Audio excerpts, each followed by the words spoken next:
আসসালামু আলাইকুম, Faria beauty parlour থেকে রাফিজা বলছি। এটা একটা নিউ গ্রোথ হেয়ার।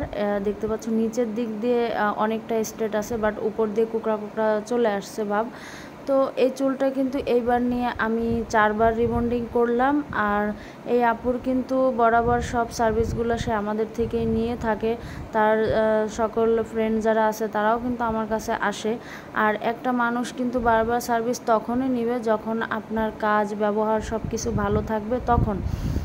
আর অনেক আপুরা আমাকে প্রশ্ন করে যে আপু চুলের রিবন্ডিংয়ের প্রাইস কত, বা তো আসলে প্রাইসটা ডিপেন্ড করে একদম পুরোপুরি চুলের উপরে।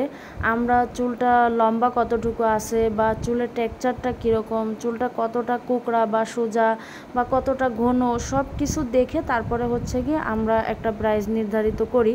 তো আসলে এইভাবে বলে এক একজনের চুল এক এক রকমের থাকে। তো এইভাবে প্রশ্ন করলে আসলে আমি ওইভাবে রিপ্লাই দিতে পারবো না, কেননা এটা সম্ভব না চুল না দেখে বলা।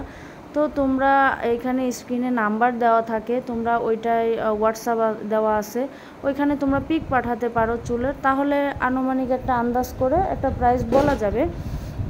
আর এটা কিন্তু নিচের দিক দিয়ে কালার করা, আপু কিন্তু ক্যাপস্টিক কালার করছিল প্লাস রিবন্ডিং করা। আর এটা হচ্ছে ব্রাউন কালারের একটা কালার দেওয়া, খুব সুন্দর লাগতেছিল, বাট ক্যামেরা এটা অতটা ভিজিবল হচ্ছিল না, রিয়েলে অনেক সুন্দর লাগতেছিল। আর ভালো লাগলে অবশ্যই লাইক কমেন্ট শেয়ার করে দেবে। আল্লাহ হাফেজ।